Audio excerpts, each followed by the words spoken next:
got a D standard. That'll be fun. Let's go. Oh, you need to update guitar command and amp command.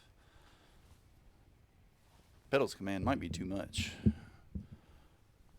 Let's see. Guitar command.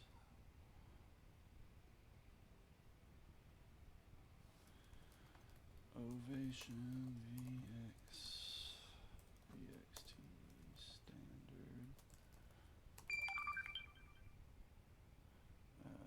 Amp command. We are back to our Kasha Rock Mod 2 into Fryette Power Station 2 into GK408 GK408 LGS and GK115 LB. Alright, amp command is updated. Pedal command, it's going to take a while.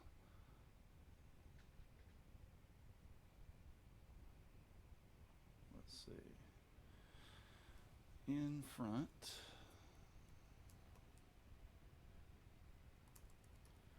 In front we have EHX, Germanium, Big Muff, which is, it's hilarious that they call this a Big Muff because it's not even remotely close to a Big Muff.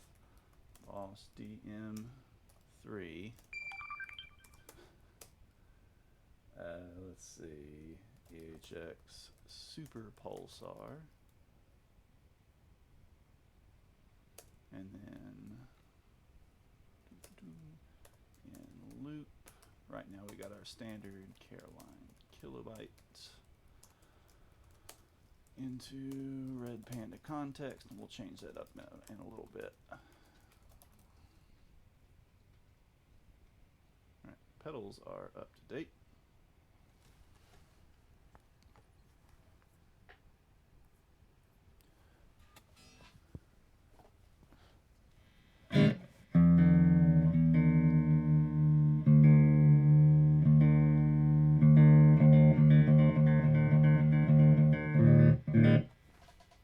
For some reason chat's not loading.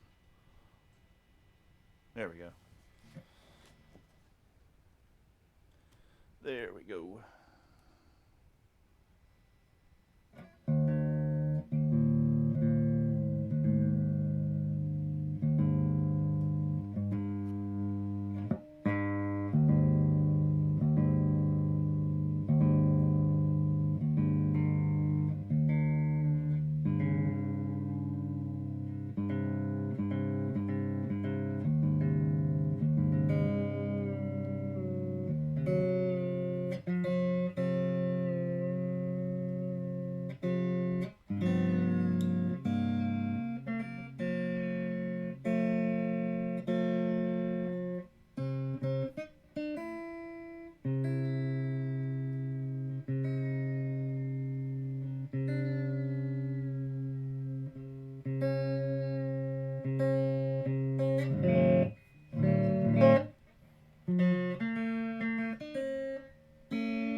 Close enough. Close enough. Let's get the stream pulled up.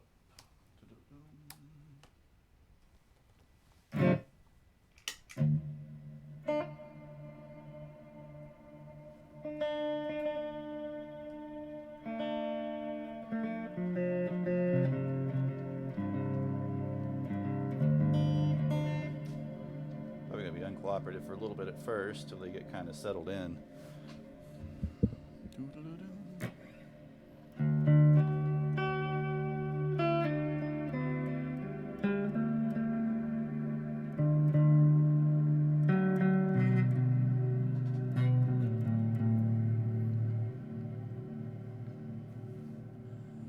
I mean, classic Boss and Ibanez and Maxon pedals and stuff are always, solid and reliable, and some of them sound fantastic. I have an old Boss pedal in the lineup tonight, and they're like pretty accessible anywhere in the world for reasonable prices. Uh, some multi effects can be a really good deal too, but then some of them are junk, so you gotta be a little more cautious with those. I would not recommend the Metal Zone. Um, Unless you just want to make Metal Zone noises. All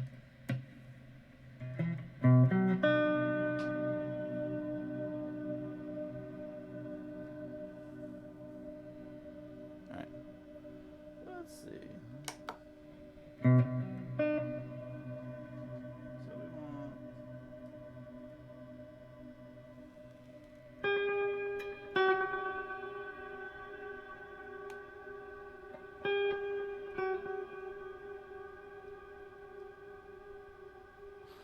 If you're playing black metal, you want the HM2 though.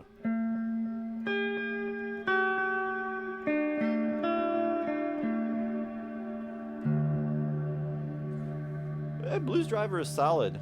Especially get like the new Wazacraft version that's got some extra mods and stuff built in already. It's actually a pretty great sounding pedal.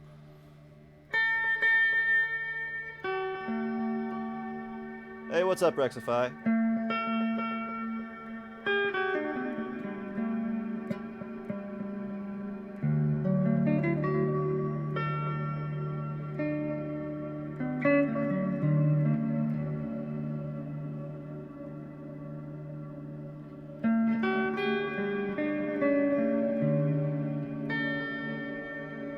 Oh, that's not good.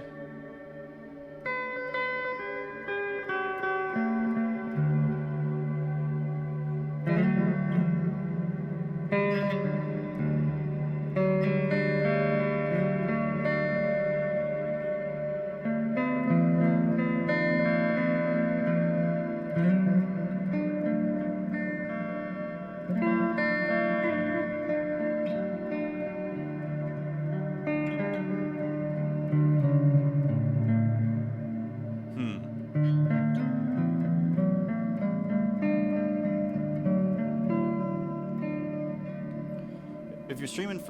If you're streaming from a browser, try clearing all of your cookies and your temporary internet files and that kind of stuff, clearing your cache, and then maybe even restarting the computer.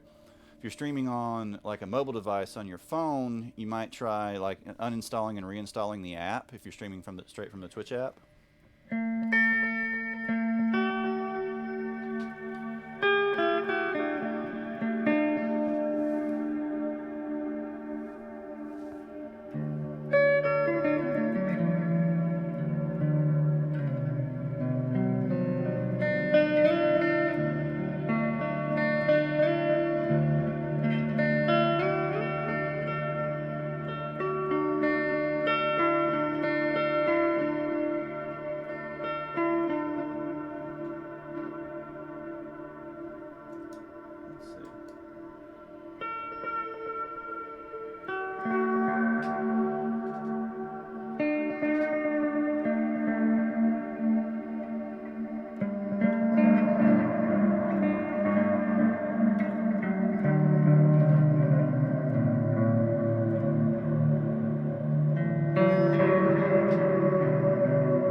Hey,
Rusty, what's up?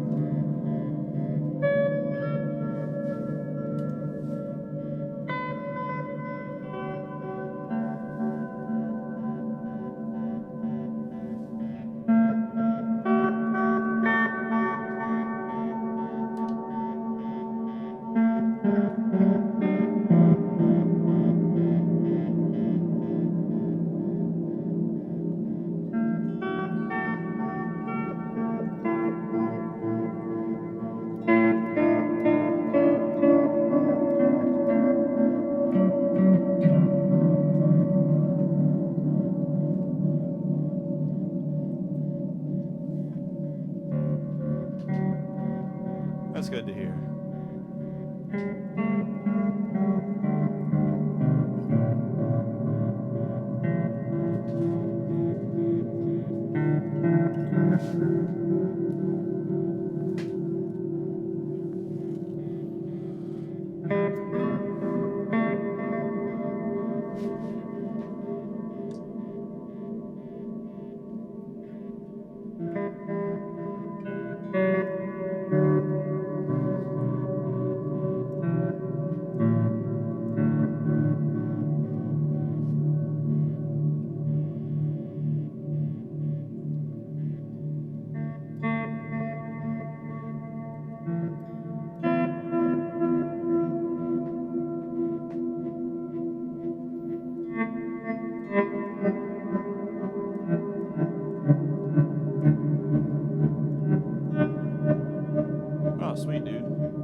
What's up, Grim?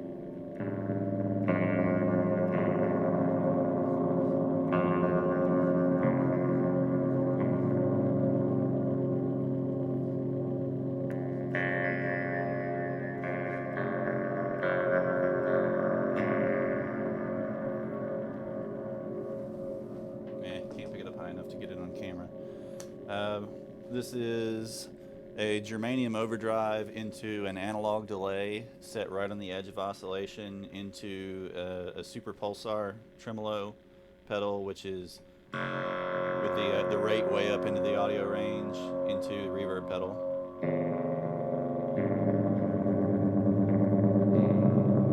Makes these kind of like gongs of doom.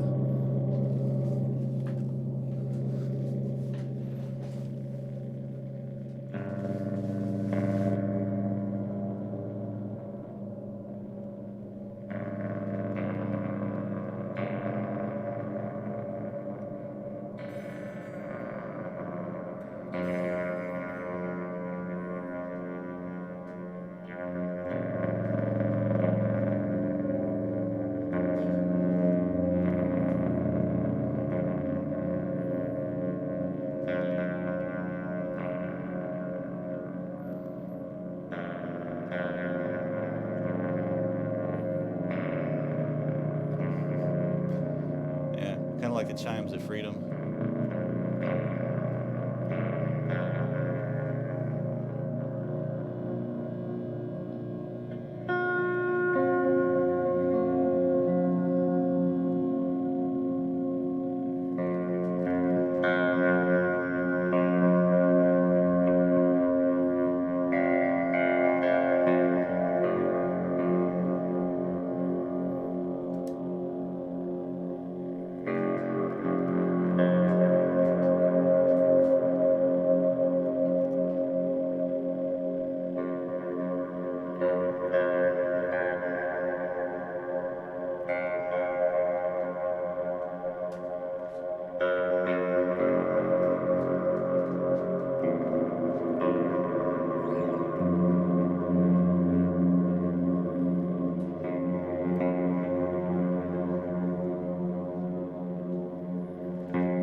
sound. So right now I've got it tuned essentially to a G, the rate of the oscillator, or well, a whole step below because we're in D standard, to an F.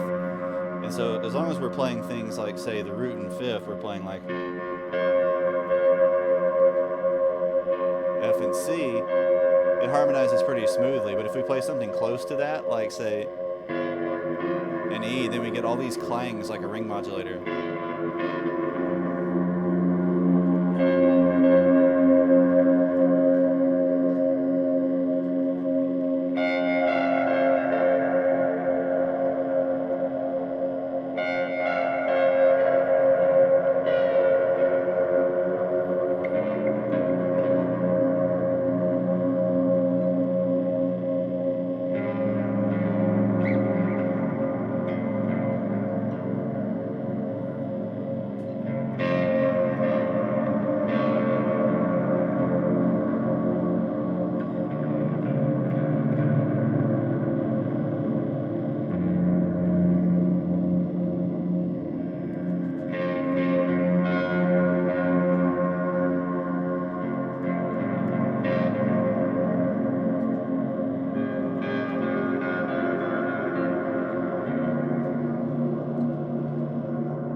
Cool. Cool first jam. Only like, 30 minutes long or something.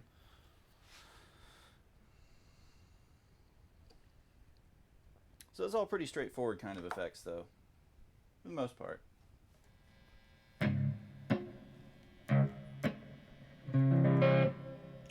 Yeah, bro. These are Duncan P90s, which are voiced a little different than vintage style P90s. And I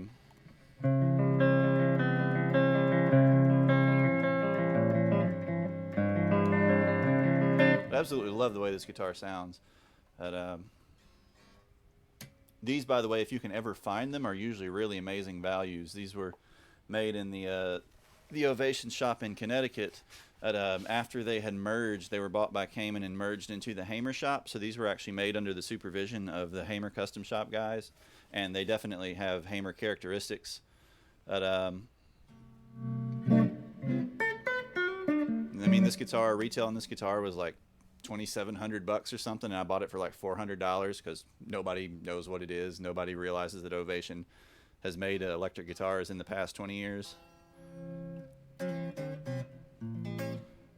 This is actually the plainest one. This is the VXT standard, but I like it best because it has a blank ebony fingerboard, which is totally my jam.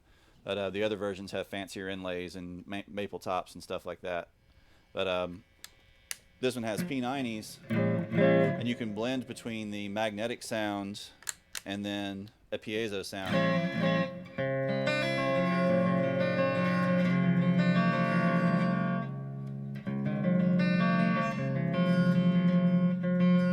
So it actually has the same acoustic setup that the nicer, the US made Ovation acoustics have in it, and then you can blend that with the electrics too. And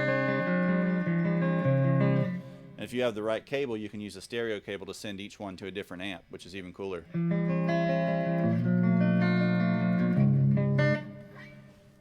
Yeah, most inlays are pretty lame. I like shark fins on Jacksons. I like a few others.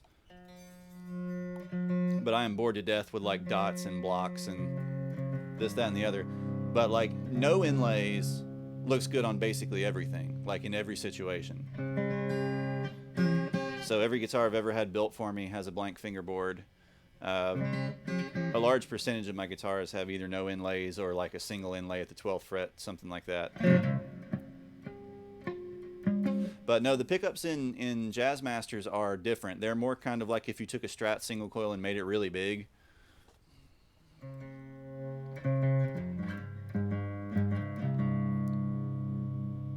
They have a totally different, well, as different, as pickups can be, but a different kind of construction from a P90. They also have, flat pole pieces,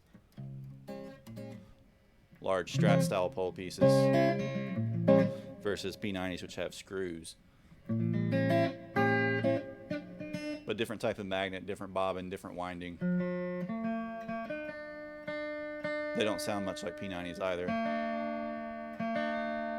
Wish I had one though. That's definitely something that's missing from my collection. Is a good Jazzmaster type. I really want one of the Saitos from Japan. Those are super cool.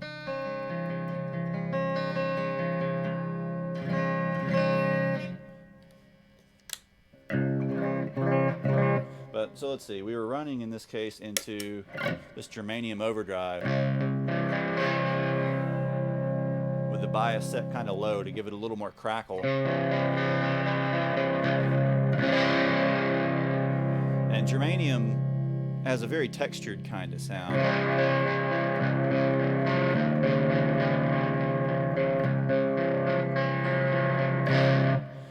Dude, the classic vibes are great for the money as long as you can kind of filter through them and, get one that has decent fretwork and stuff. It's put together right. That's always kind of the crapshoot. Kind of the crapshoot when you're buying like cheap factory made stuff. They make 1 million of them. And out of that 1 million of them, a good chunk of them will be actually really, really, really nice. And then some of them will be kind of spotty. And you just need to go through a few examples till you find one that's, got everything just right. But once you do, they're really hard to beat for what they cost. So we were running into that overdrive, and then running from the overdrive into this 80s Boss DM3 analog delay. which we had the time up a little longer. Which, as these, because the time is so limited on them, the clock time is so limited, when we start to push it, look at that little bit of clock noise, that little ring in the background.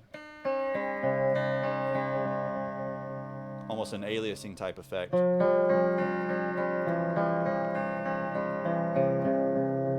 Just kind of comes with the territory.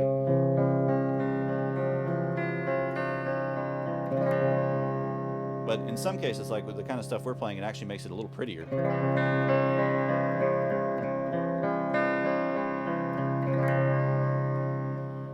And then we were from there into this tremolo, and we did all kinds of stuff with the tremolo.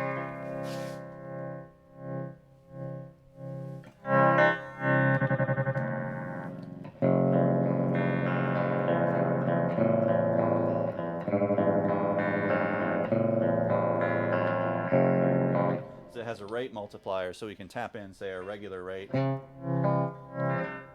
Let's center the wave, because you can also offset the wave on this. So, like, let's say right now we're in a sine wave with it centered, so we've just got like a regular hump, but we can actually tilt it either way, so we can catch kind of like just the front end or just the back end of the wave, which is, you can kind of hear it, feel like it's lurching now.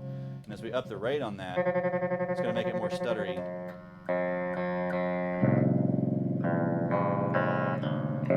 And basically get us up into the audio range and give us those ring mod kind of effects.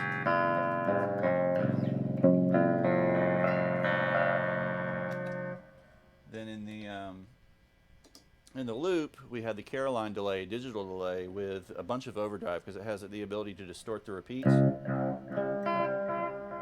and modulate the repeats.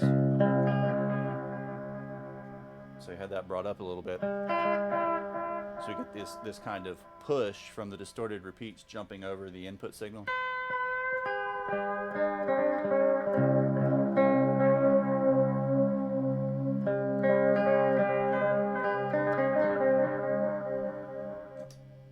And then the reverb, which is still on, which for a while we had the reverb basically all the way up,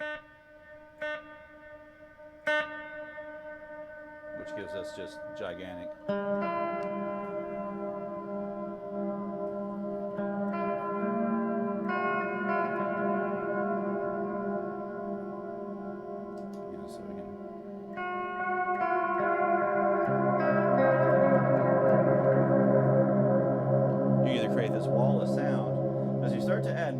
You generally want to start dialing some of that back. So I started to bring the reverb decay back as I brought more of the other effects in.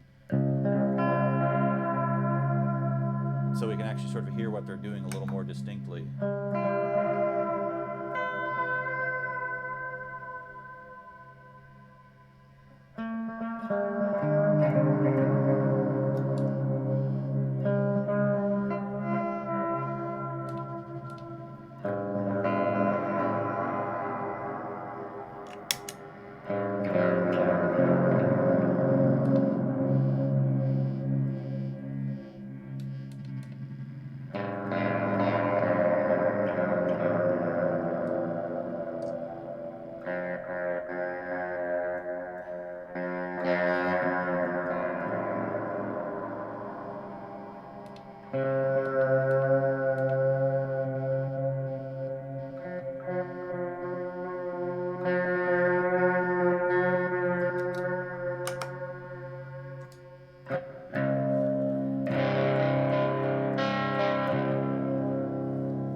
About this Germanium 4 Big Muff is that it has that overdrive side. It also has a distortion side, which has a lot more gain.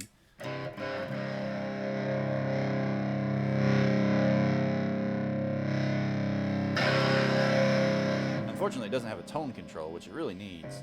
But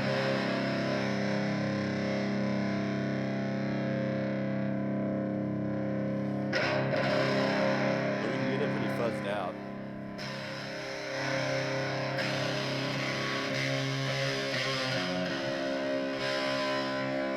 Then we can start to under-bias it.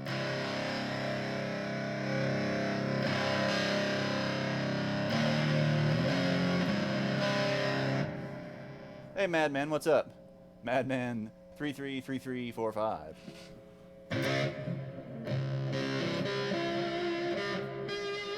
We can also starve the voltage on it, which has a little different effect.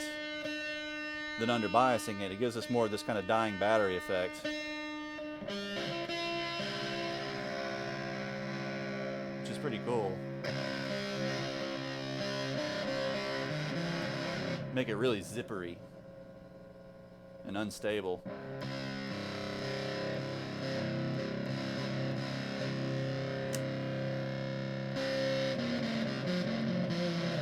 The circuit has nothing in common with a big muff, though. I don't know why they called it a big muff.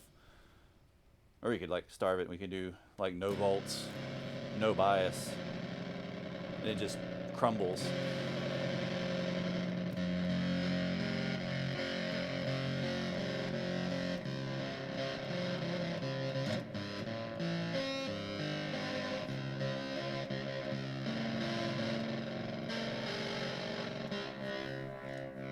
Then we can actually stack it into the overdrive.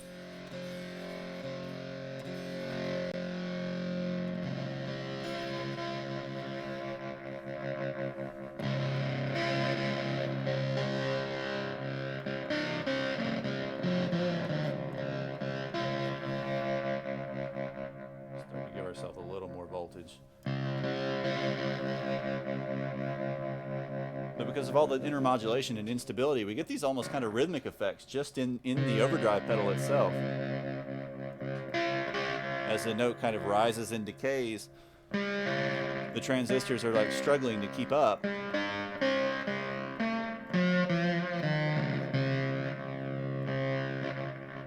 And so we kind of hear the effect of the signal kind of rising and falling inside the circuit.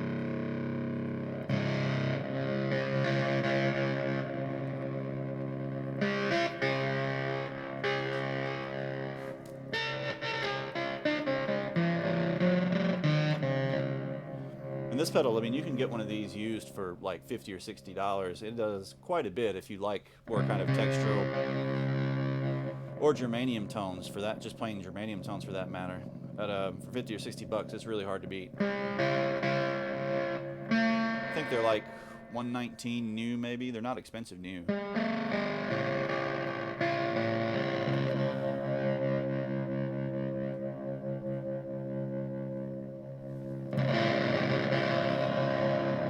If we find just the right place, though, we can get this completely like blown out. Like freak folk kind of sound.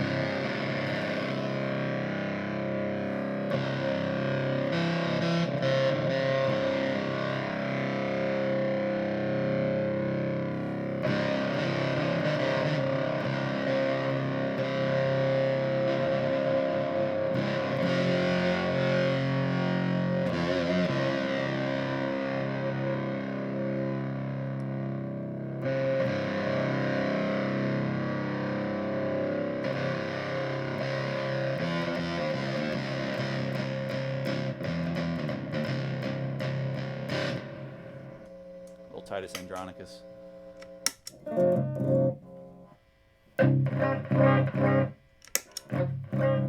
And this is just our straight clean tone.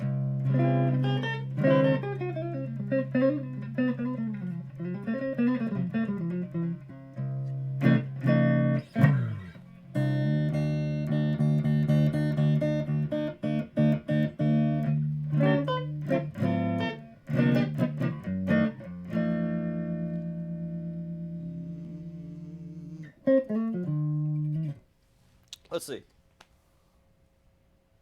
Shall we get into?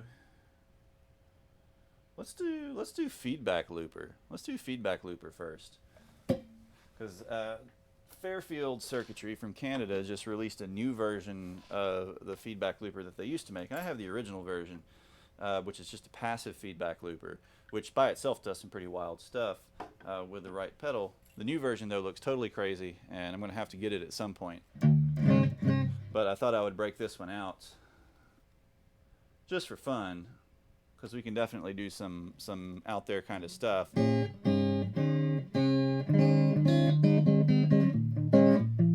But what we're going to do with it, just to see what happens, because it's going to behave differently with every pedal. Some pedals it might not do much of anything. Other pedals it may, blow up the amp.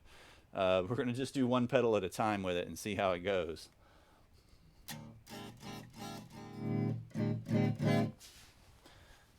see. Let's bring our volume down. We're going to patch it in. Let's do the overdrive first.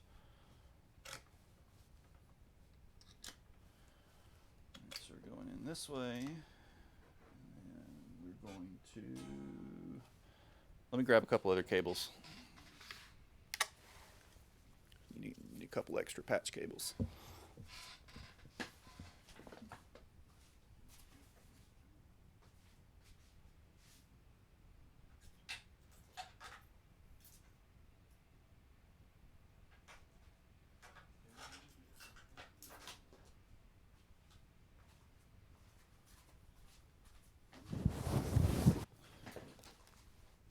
By the way, if you've never listened to the band Titus Andronicus, you totally should, especially if you like stuff like Neutral Milk Hotel. They are pretty awesome.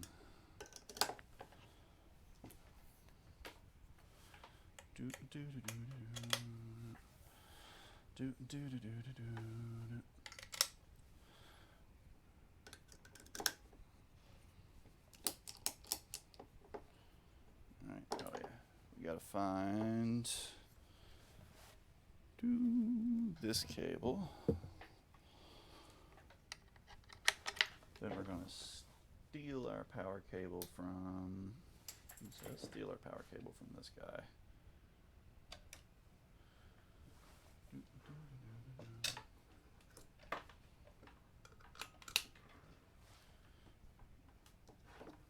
Now the trick becomes untangling everything, because we're getting like a total cable nightmare up here.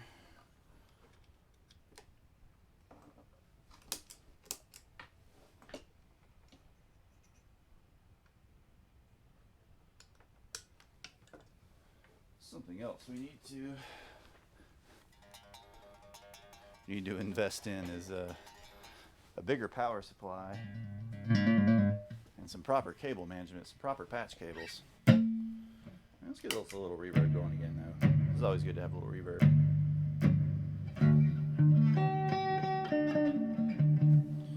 Alright, we'll start with the overdrive side and start with the volume down. Alright,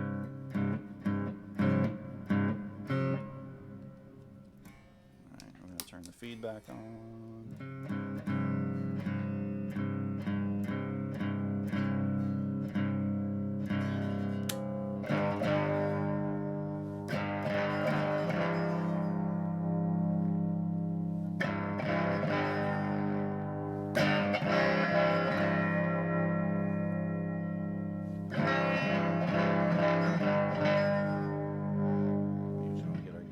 Up for it.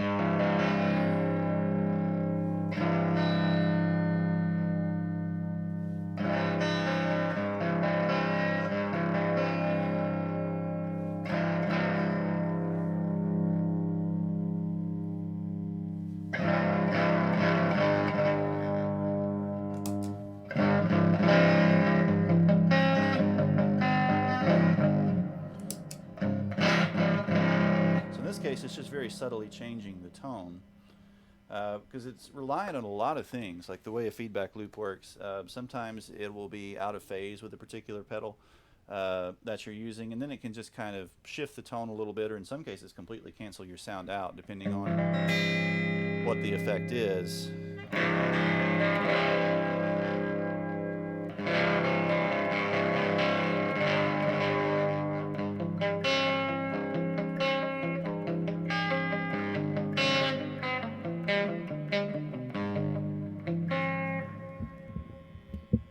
Closer to, what do we need more of? Do we need more voice or more guitar?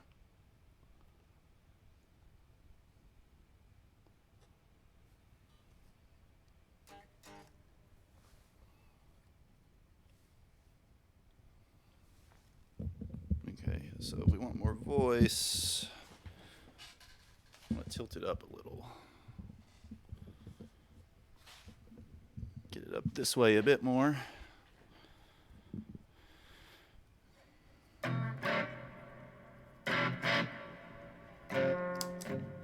Alright, that should be better. I can also always just turn the mic up a little bit.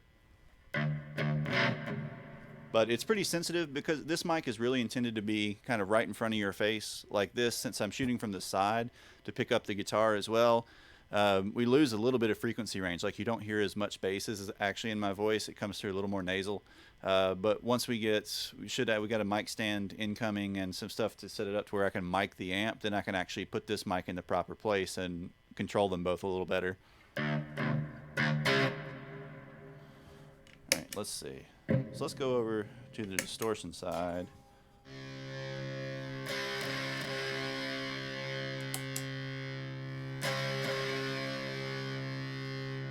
Make sure our tone control's up.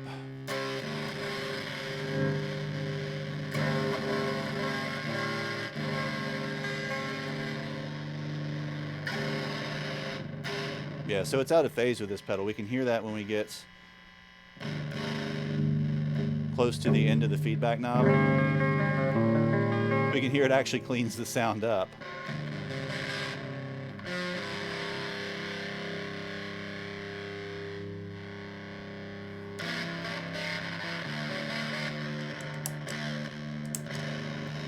Which is not uncommon with germanium transistors.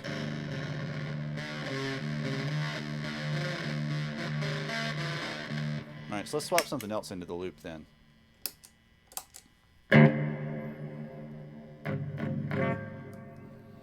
Alright, let's go with, let's do a delay. Let's do the delay. Alright, let's unplug you.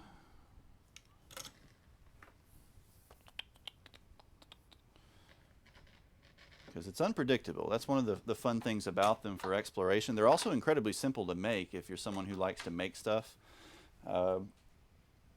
Most feedback loopers are very simple circuits, unless you want to do like they've done with their new version and add in little preamps into it for recovery, and add in phase shifting.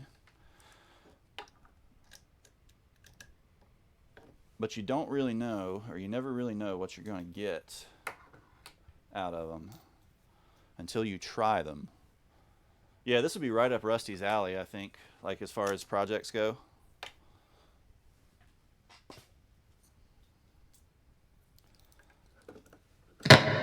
Woo! Nice pop. It was much louder than I thought it was going to be. Rip your ears.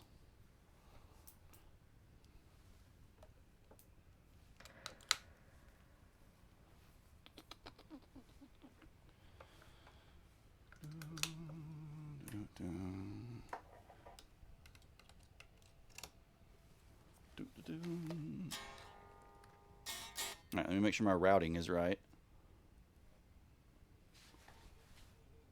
Yeah, routing's good.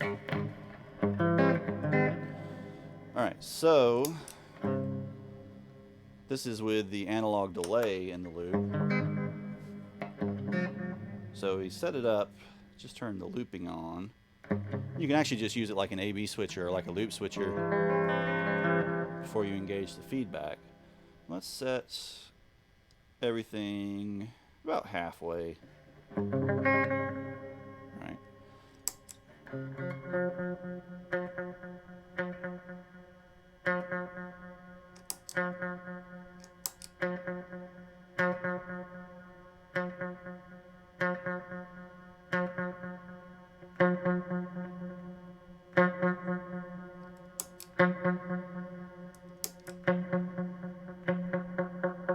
Whoop. There we go. So as we start to get higher up on the knob, suddenly we start to get a lot more repeats than we can normally get with the delay. So this is how many repeats it's set with without the feedback. So we add in the feedback.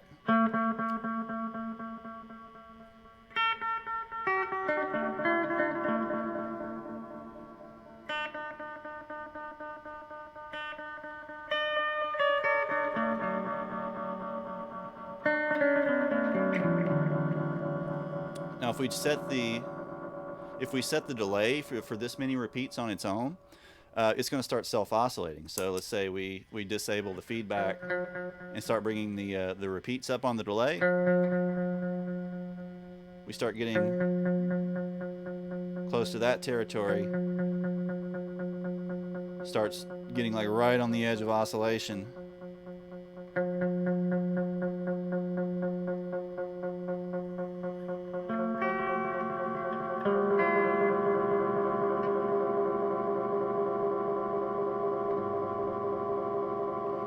Right. So once we have it here, we may get some complete madness.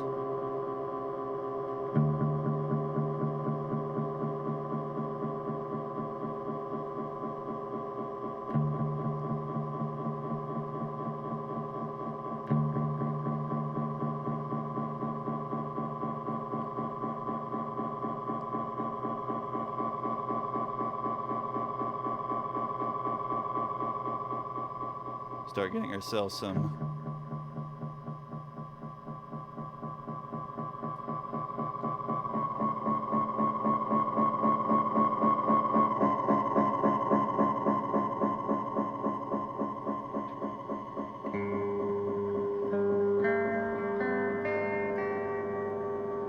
start pushing ourselves into oscillation, and a lot more complex oscillation.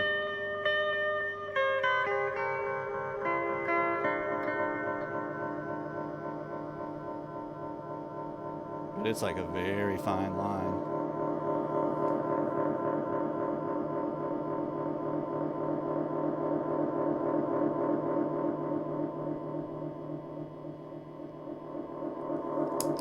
So something we could do is we could set our delay up to like a long repeat, but without oscillating.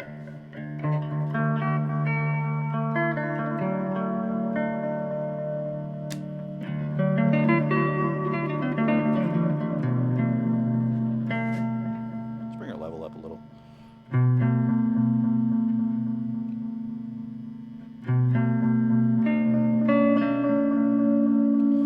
And then switch our feedback loop on and off to just bring it right in and out of oscillation.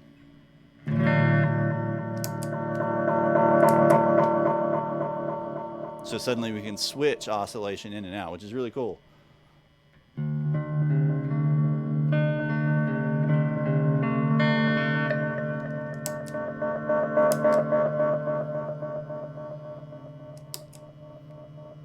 And depending on, yeah, there we go. So bring the, brought it down a little bit so it doesn't go straight into oscillation, but it fades up into the oscillation. That's hella cool. Oh, welcome back, Rusty. We were just talking about how this little doohickey I'm using now would be like a good project for you to make on stream because they're pretty straightforward.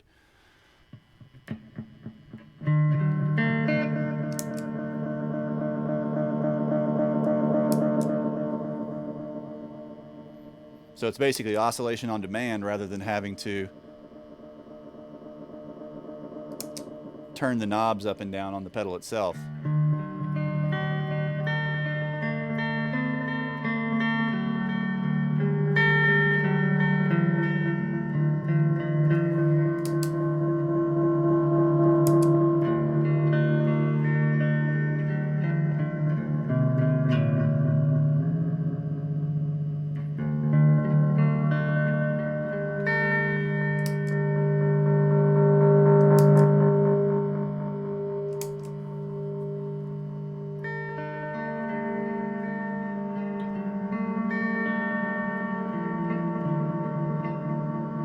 Get it to start just slowly building up this little pad underneath us.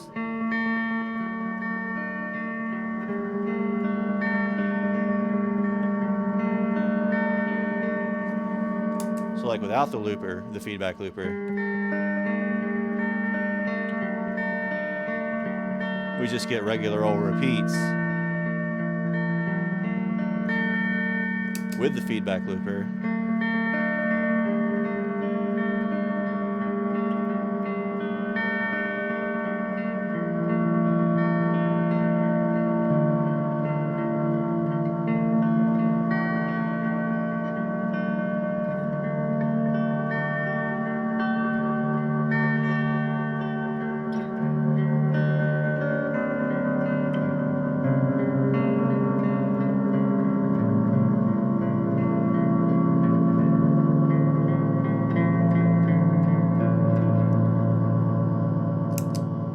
So that's super cool. That's like so cool. It'd be even cooler if it had a momentary foot switch too, so you could just hold it down and fade it in and fade it out without having to click on and off. Yeah, they've been going crazy, trying like begging people to sell them stuff. Like, come on, you know you're broke. Sell us all your stuff really cheap.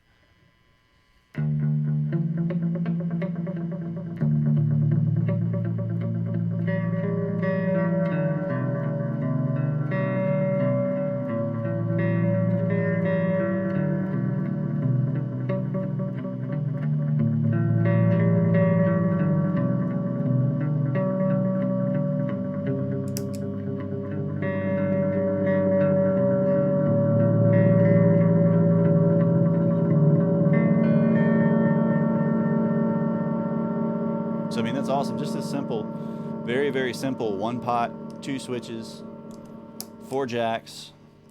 It's probably got a little buffer in it or something, but and then power for the LEDs because it should actually work passively without the power.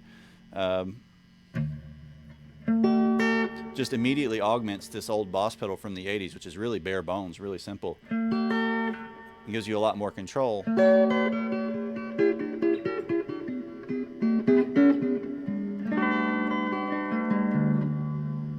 It's really, really, really nice. All right, so let's try something different in it. So that was a vintage analog delay.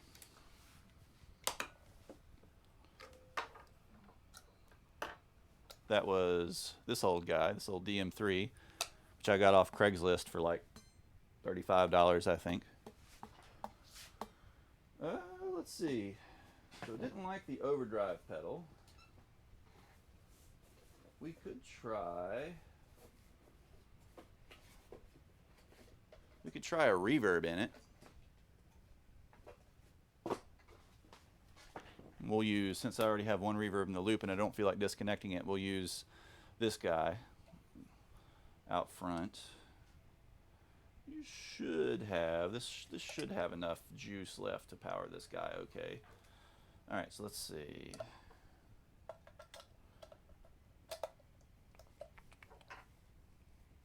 It can do some really, really out there stuff with reverbs sometimes. All right, so let's get our clean volume back up. All right, let's turn our other reverb off and go with just a straight dry sound so we can hear what's happening. And we'll go with, we'll just use the plate setting for now on here. Just kind of a normal reverb. Won't get into the modulation. It's a little brighter.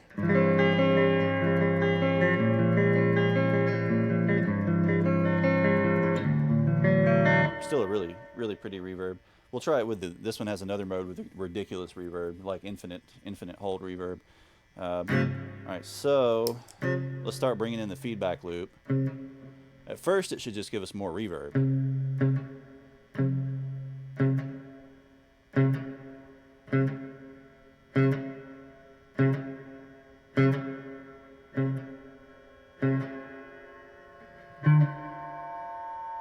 Yeah, starting to get a little oscillation. So without the feedback loop, it's kind of like a little bright, splashy, kind of natural reverb with the feedback loop.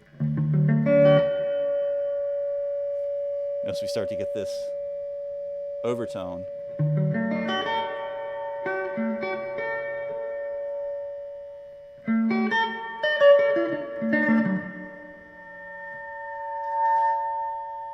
It starts to kind of sing almost.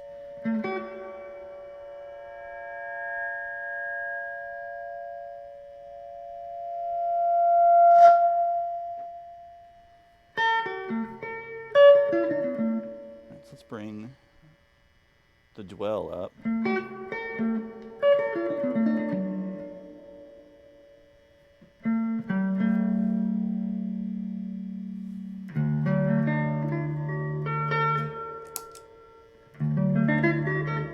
And let's start to bring in a little of, like, say, the octave effects too.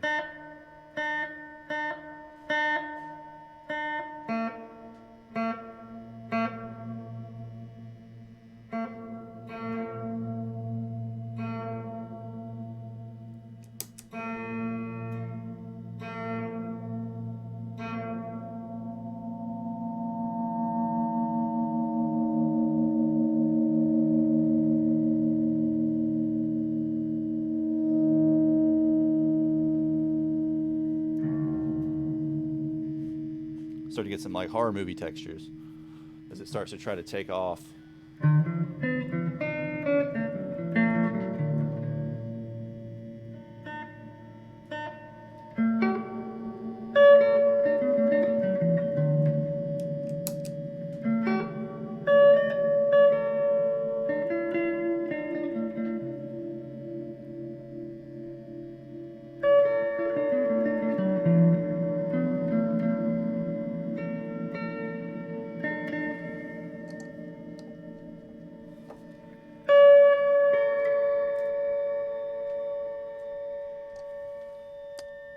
I'll just wait till we use the other reverb setting on here.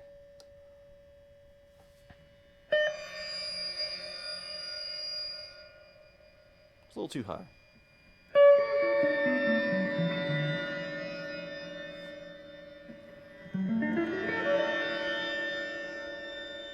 Alright, so if we start dialing in feedback with this, it should get...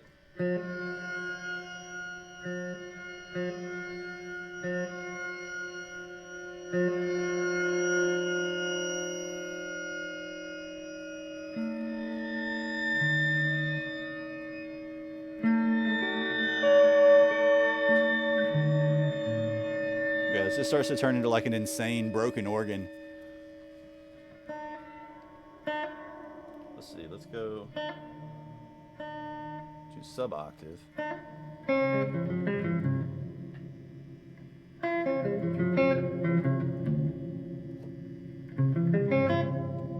Let's add some modulation to it too.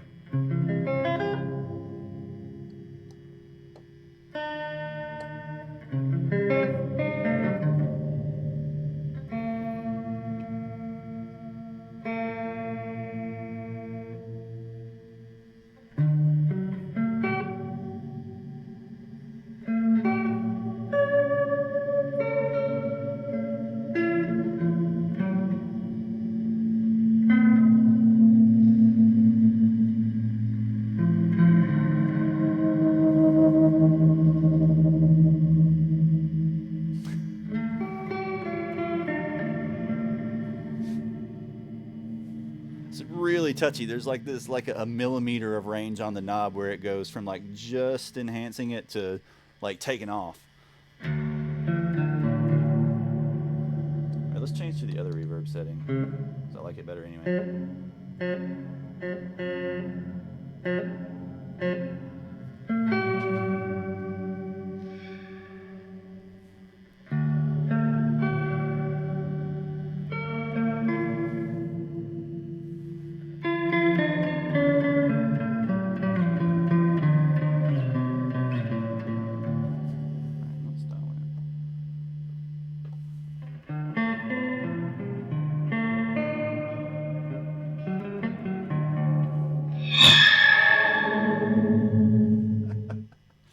So there's an example when you go past that millimeter.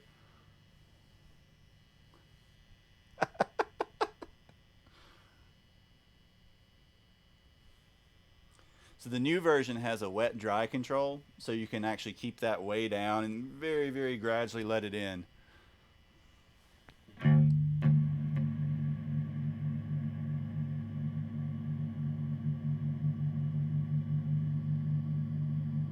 But literally, I mean, that was taking the knob from about, say, 5 o'clock on the dial to like 5:01.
So in this case, I don't have the knob quite as far up, but what it's doing is it's taking what's already a big long reverb.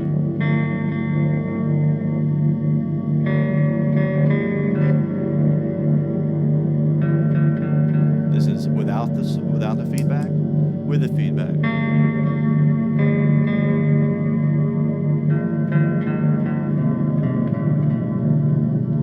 It starts to just kind of add in a little more swell across the frequency range.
So all that low end you can start to hear like it's causing in particular the low frequencies, because I have the high frequencies dampened down.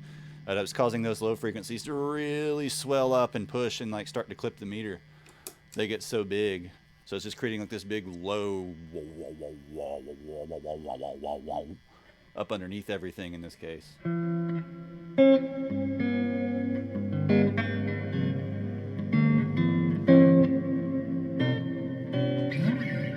Let's see. What else would be fun to try? You try a phaser. We'll try one more, and then we'll rig up a whole new set of pedals.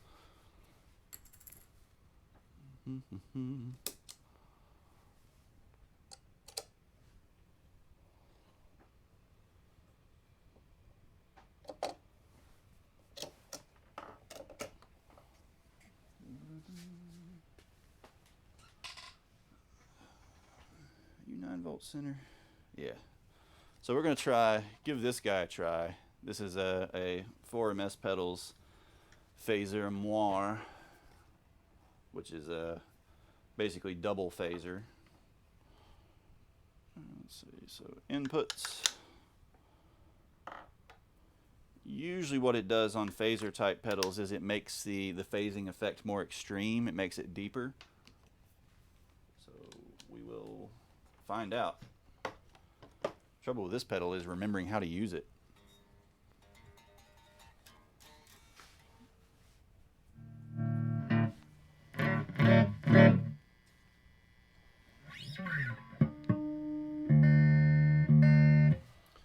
Alright, so let's see. Let's engage the loop.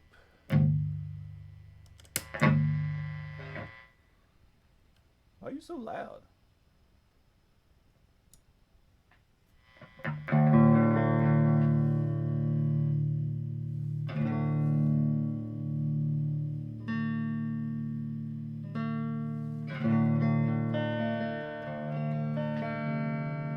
Alright, so let's turn up the speed of one side.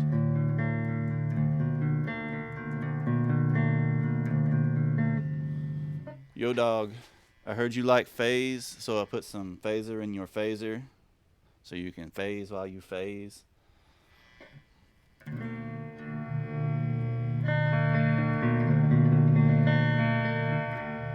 But so this is basically two phasers that you can get kind of out of sync with each other, and create some really odd effects.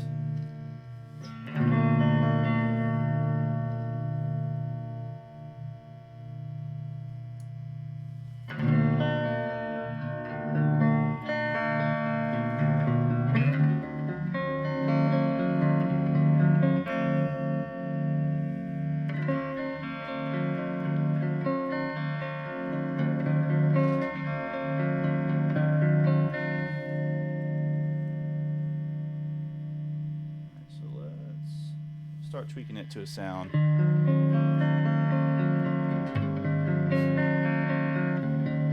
Oh, hey, speaking of, I see that highlighted message.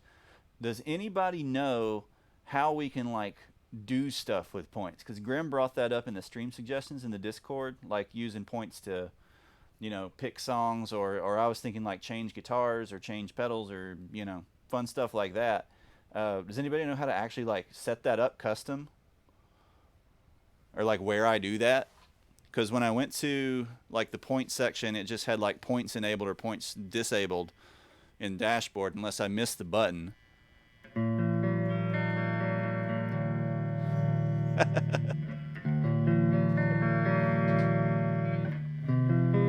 But I thought that was a really good idea. We could use that to make things kind of interesting, kind of fun, so you guys could make me play like a Telecaster on Metal Monday or something goofy. All right, so let's see. Let's dialing this sucker in.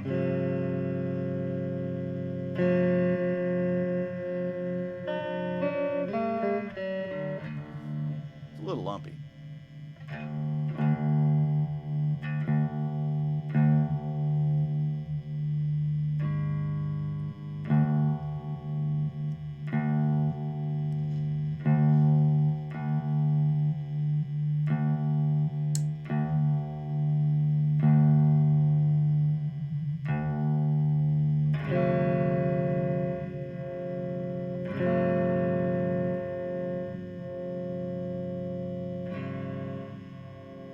So here's just a decent phasing sound. So then let's start.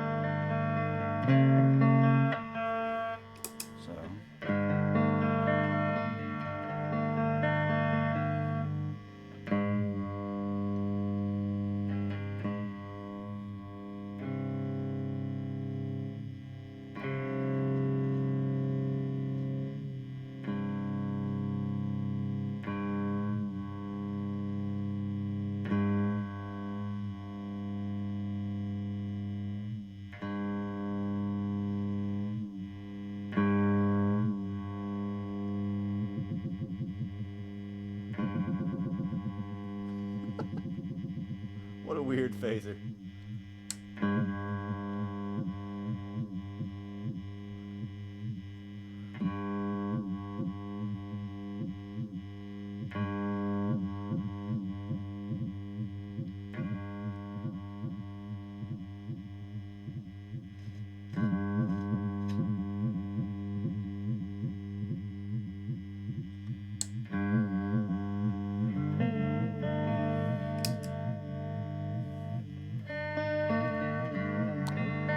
Yeah, I'll check it out.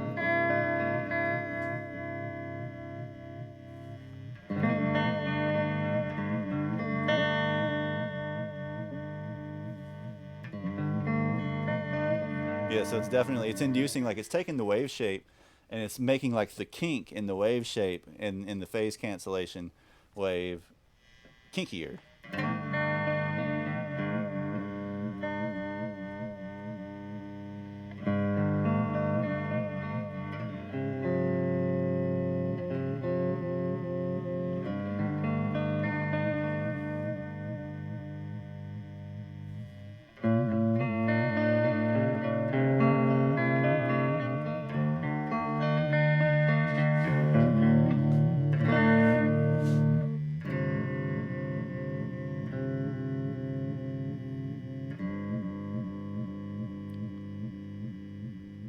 get to scary zone again and see what we get.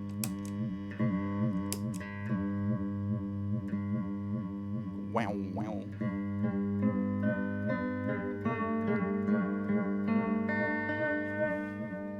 Let's bring in the other side, see what we get.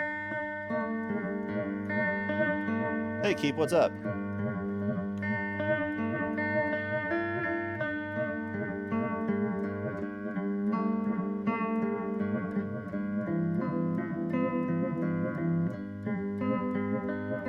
I'm okay.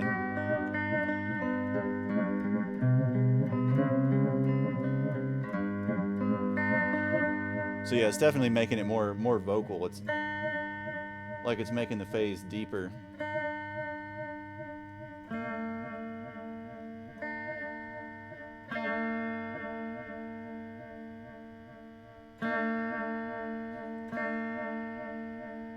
I'm kind of convinced that the knobs on this pedal are mislabeled, which is entirely possible because these guys did strange things.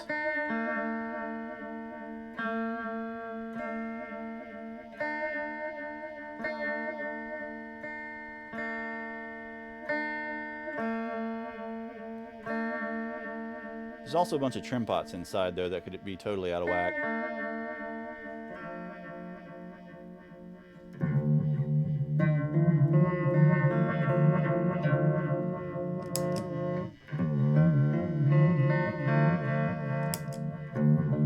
GG, no re.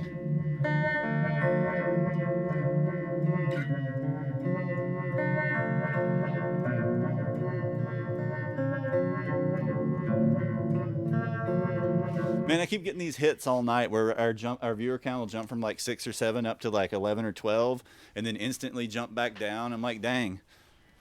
Come on, guys, you know what the stream says.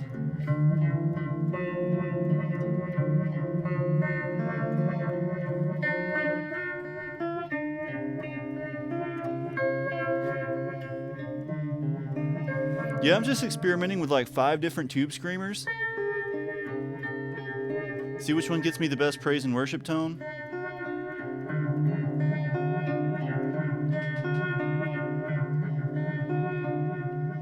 No, dude, if you had 5 metal zones, you could make a hell of a noise. Wamplers. Yeah, I'm running my Wampler into my JHS. Into my Jackson Audio.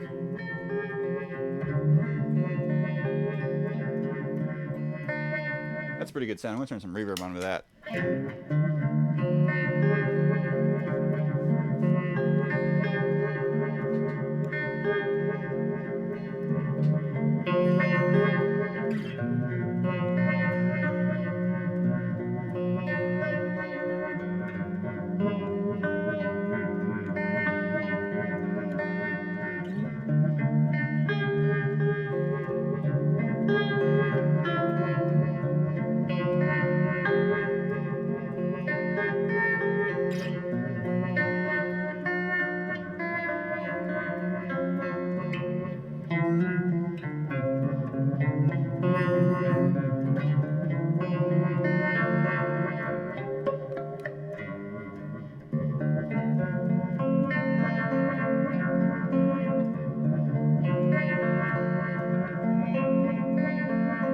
Let's get some delay with that too.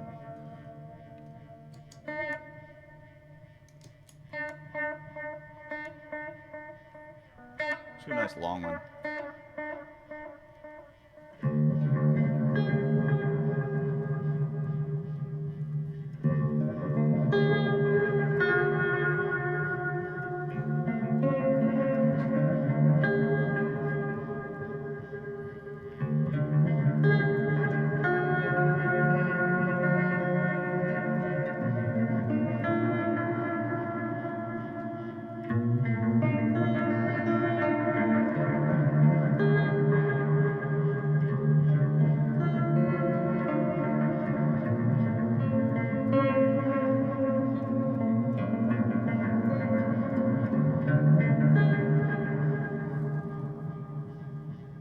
Let's clean. Delay's a little dirty. Let's back off the preamp a little. There we go. There we go. We getting somewhere.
We're high and through.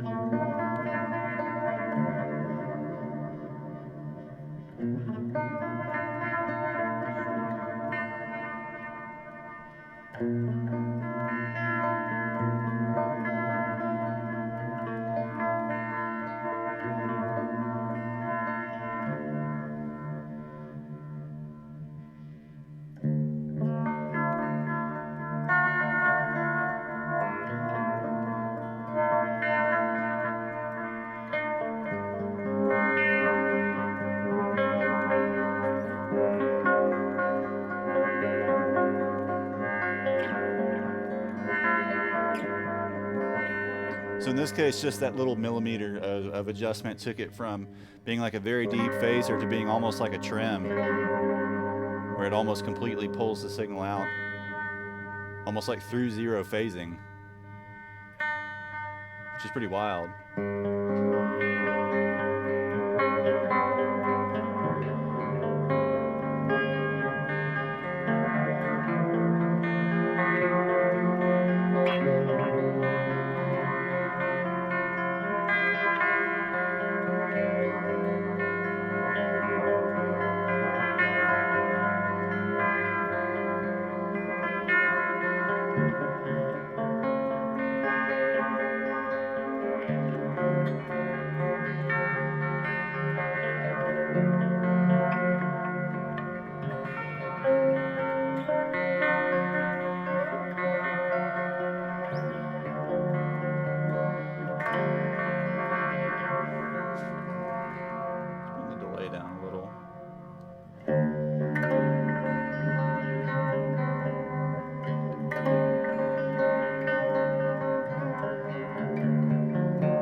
fan of the Cocktail Twins? Yeah.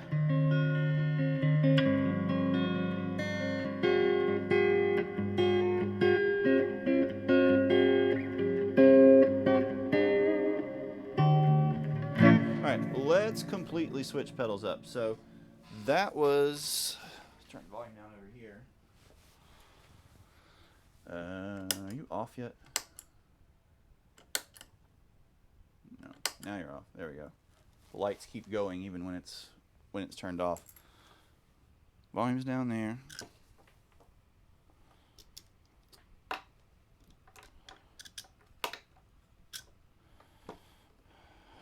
I mean, given their kind of heyday, it's probably all Boss pedals.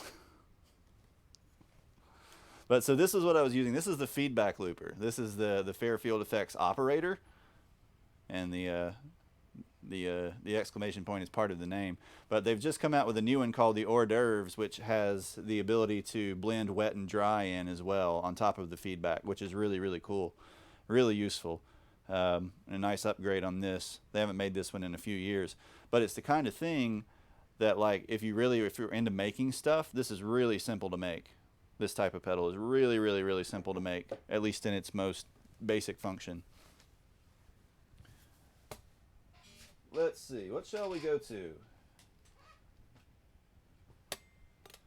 We did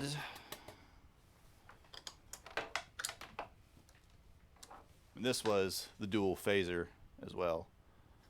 It's a big honker with fancy artwork.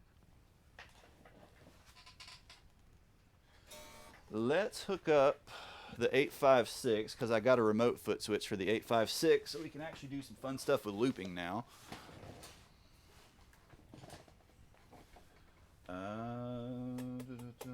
Let's do 856. Let's change reverbs. Yeah, let's swap reverbs out for the modulated reverb. Let's turn the volume down on this end for that.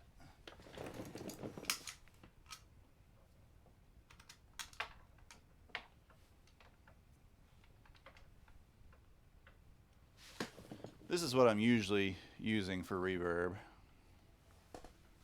most of the time. So we're going to swap that Maris in.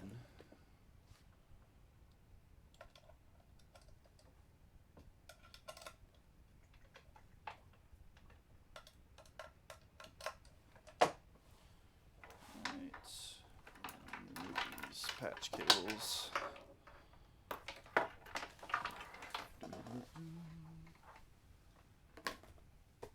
Let's go with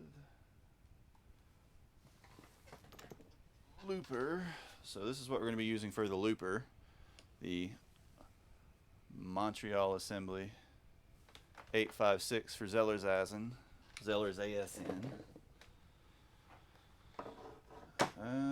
We should use something for fuzz or overdrive. We could use this Wacko, which is another 4MS pedal, a 4MS noise swash. Or we could use, let's go with this first because we can do a little more normal things with this to start with.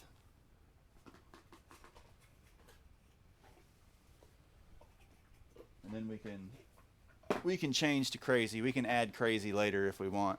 So we'll use this guy, the Caroline Haymaker, which in mode A is just a tube screamer, but in mode C gets pretty cool overdrive. Let's put it after the looper too, so we can distort the looper. And then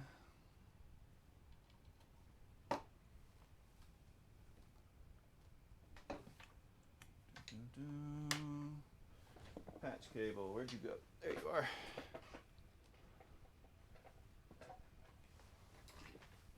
Let's see, if I could only choose 3 pedals, that's really hard.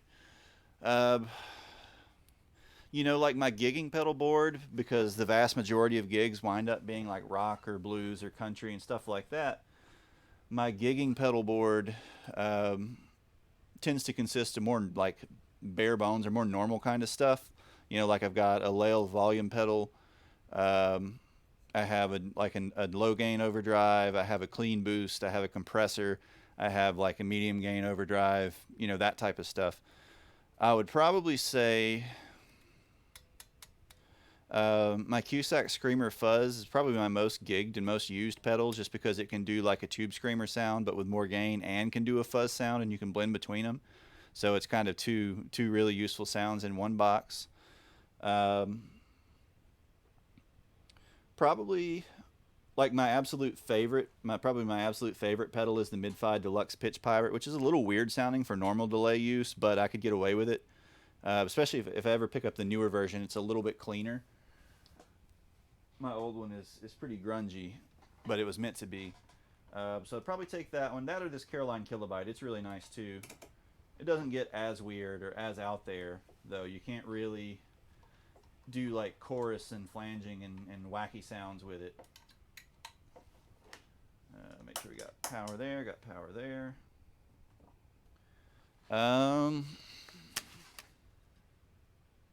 Usually my gigging amps have reverb too, so I wouldn't really need to take a reverb, even though I love that Red Panda reverb pedal. I'd probably go with like the RC booster, the exotic RC booster, because it does clean boost and it can do kind of light overdrive as well, and it has a really nice EQ on it. And you can dial it in, depending on how you tweak it, you can dial it in to act almost like a compressor, just to give you like a little more squish under your fingers, or you can keep it really clean, or you can overdrive it a little bit, and then you can kind of revoice and tweak your whole rig with it. So kind of more practical for the most part. But you know, again, that's kind of the reality. Like, this stuff is mostly for me making music at home. I very rarely get to take all this stuff out, even though I've got crazy pedals that I absolutely love. When I have to go work, they don't get to go usually. I've gotten to gig like the crazy rigs once or twice. One time was at a coffee shop gig, which was hilarious. But, I brought like 15 pedals to a tiny coffee shop gig, and so did the bass player. Oh man. Oh yeah. Let's see. We're gonna hook up. I was gonna hook up this one other one.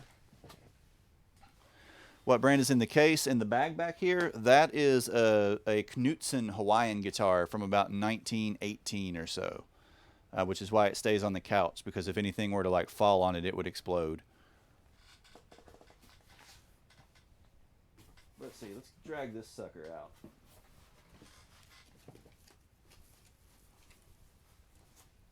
If I can get it out.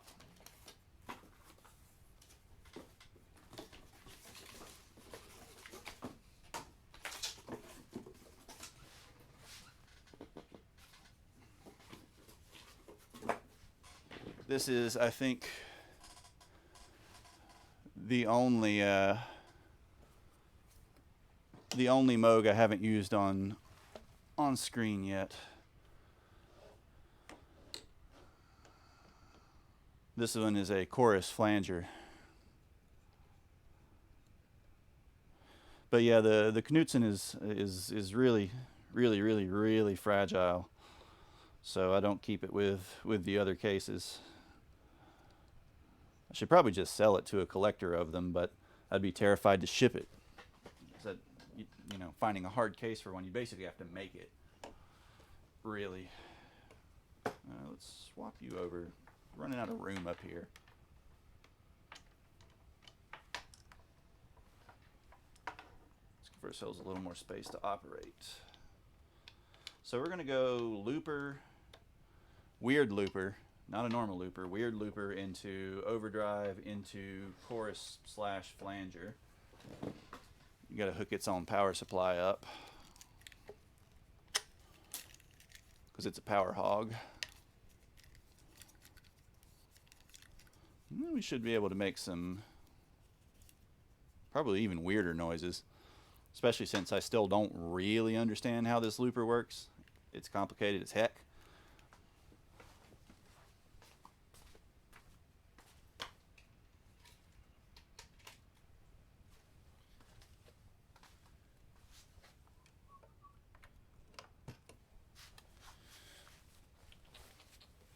Complicated as heck.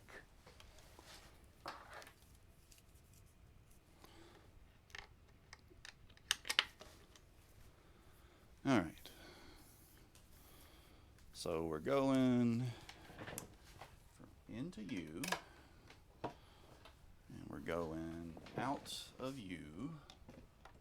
Where's audio out? Audio in. So we want to go out of U, mono out. And then we need one more patch cable to go from here to audio in. Yeah, audio in. All right. We should be set up. We'll find out when I turn the volume back up. I gotta turn it back up on the amp too. Uh-oh. Losing signal somewhere. Somebody somewhere is not right.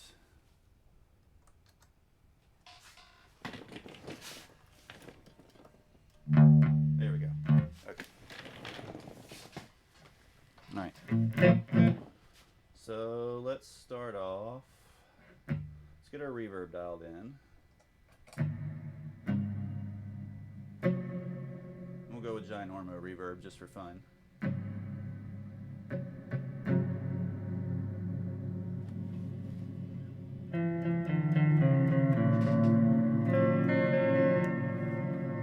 Alright, so there's our reverb. Let's dial our overdrive in.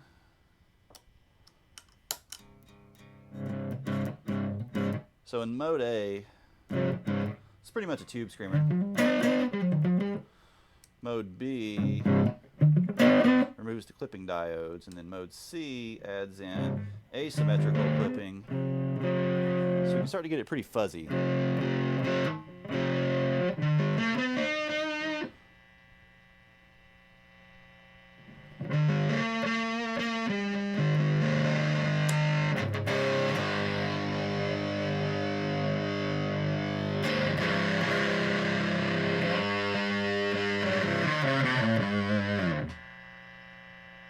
So we're going to leave it on that one because that's my favorite mode on this. All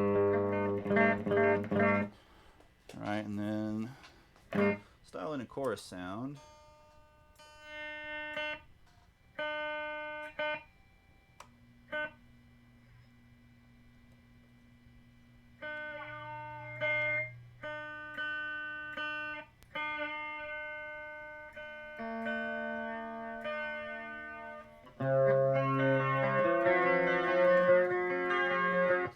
Holy crap, that's a good sounding pedal. It's one of those where every time you get it out, like it's a bunch of work to lug out because it's huge and it's complex and everything, but man, does it sound good.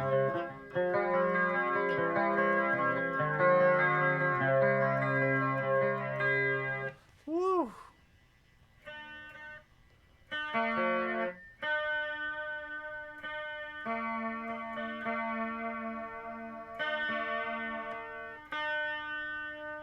You can also swap it over to a flanger.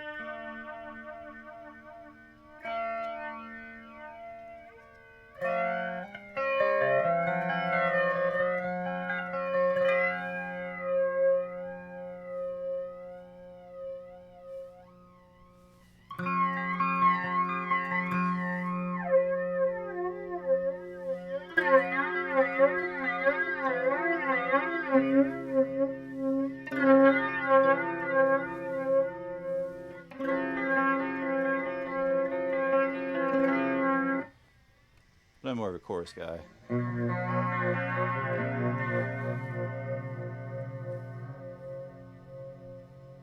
Let's just get like a nice kind of slow chorus.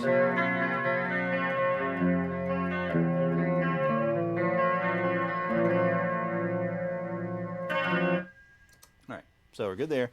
Now we're going to try using the looper. Oh Lord. So let's see. Alright,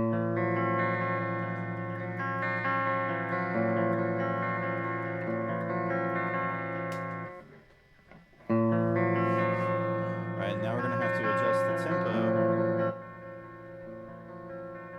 Bring the gain down.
So what this does, what this looper does, is it records a loop, and then you can manipulate that loop in different sections.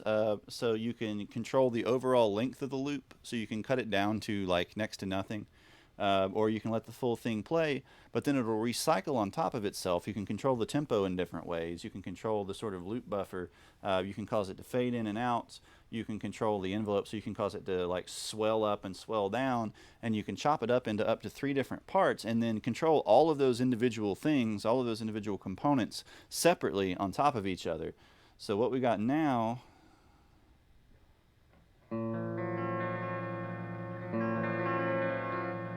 is it's starting to like loop on top of itself. It starts to play back again as the previous loop ends, and it creates this almost like continuum.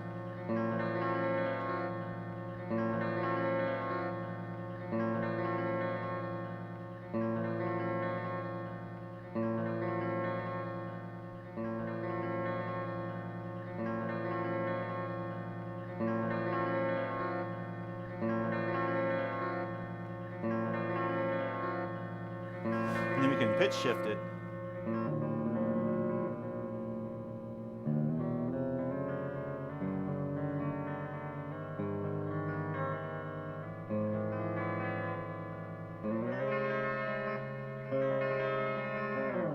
Let's go lower.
But so as you start to manipulate it, it starts to become its own kind of automated soundscape device. You start to be able to blend all of these different sections of the loop into each other.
I'm gonna look up how to save this as a preset because I really dig this.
So yeah, man, this thing's cool. When you figure it out, when you get it to do like what you want, it is one of the coolest pedals ever.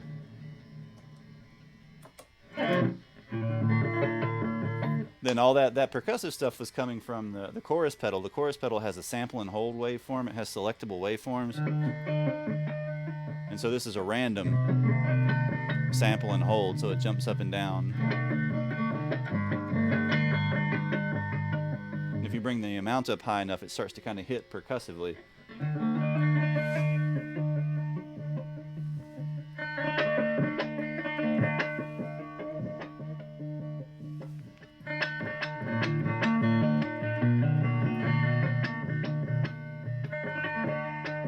The only flaw with this pedal is that, like, every Moog pedal has a CV out for pretty much every parameter on it, but this one they didn't put a CV out for the LFO, which is really, really, really sad. They probably did it on purpose to try to make you buy their control processor at the time, which had the sample and hold on it, which was a separate unit. That, and it's just got a bunch of stuff packed into it. It would have been really hard to pack another output onto it. But my God, is it good sounding.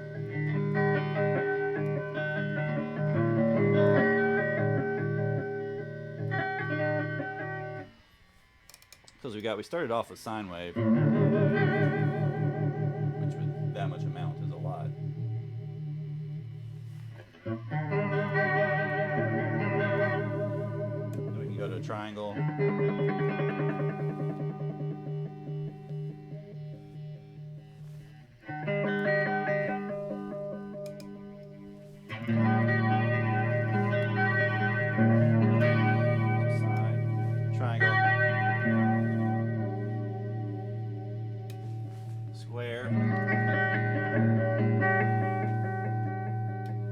Sawtooth,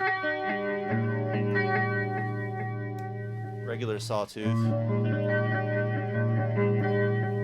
then sample and hold.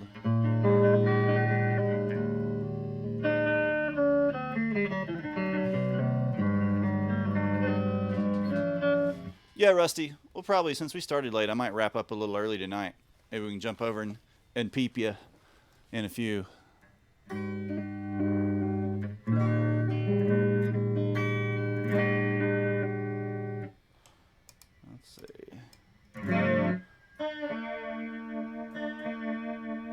But yeah, for Cocteau Twins, I mean, you definitely want chorus and vibrato, which we can go vibrato with this by turning the mix all the way up. Go full wet with it.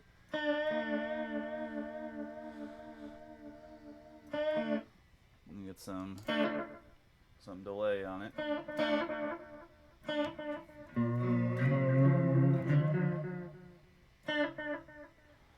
Let's get some of our overdrive dialed in.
Bring the reverb down. Let's change to the plate mode. We're not quite as extreme.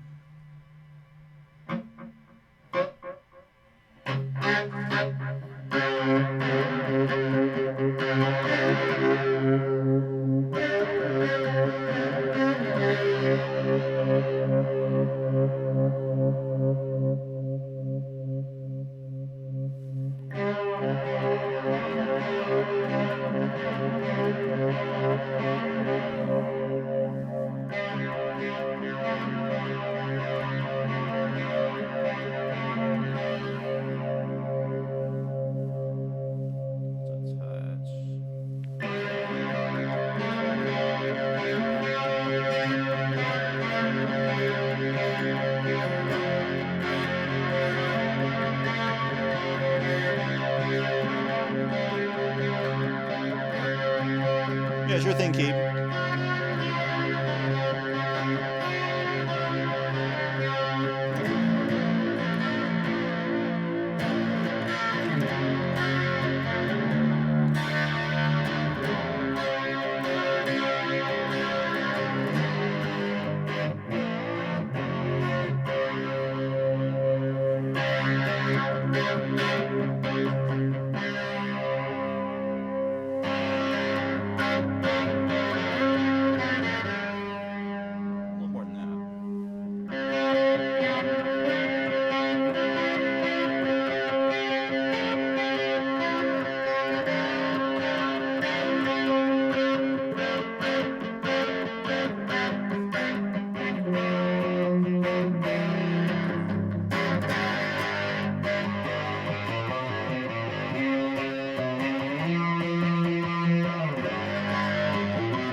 Sounds really nice in this mode. I've never loved the A mode, which is just a tube screamer. It's got too much clean in it, like too much clean blend. The C mode gets nice and hairy.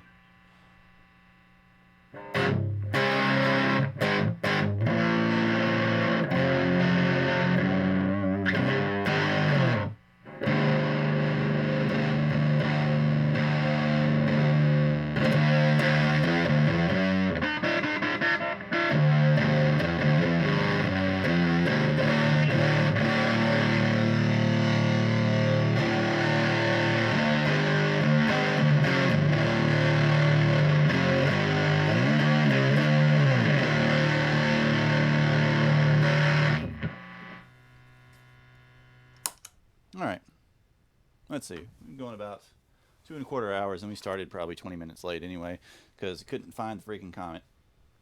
Still too much light pollution, a little too much cloud cover too. But oh well. All right, peeps. Thanks for hanging out. Thanks for jamming with me tonight. We made some weird noises. Destroyed some eardrums.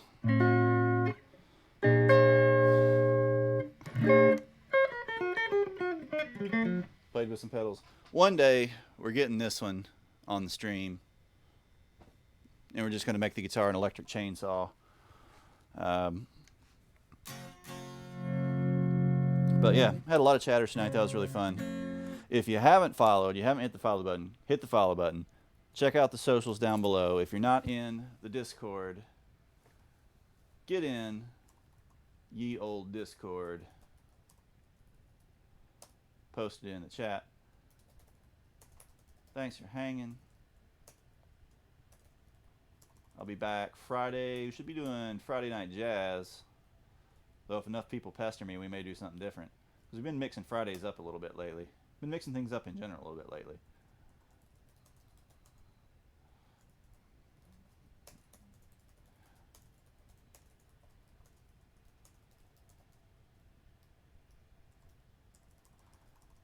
Alright. And let's go throw a raid at Rusty real quick.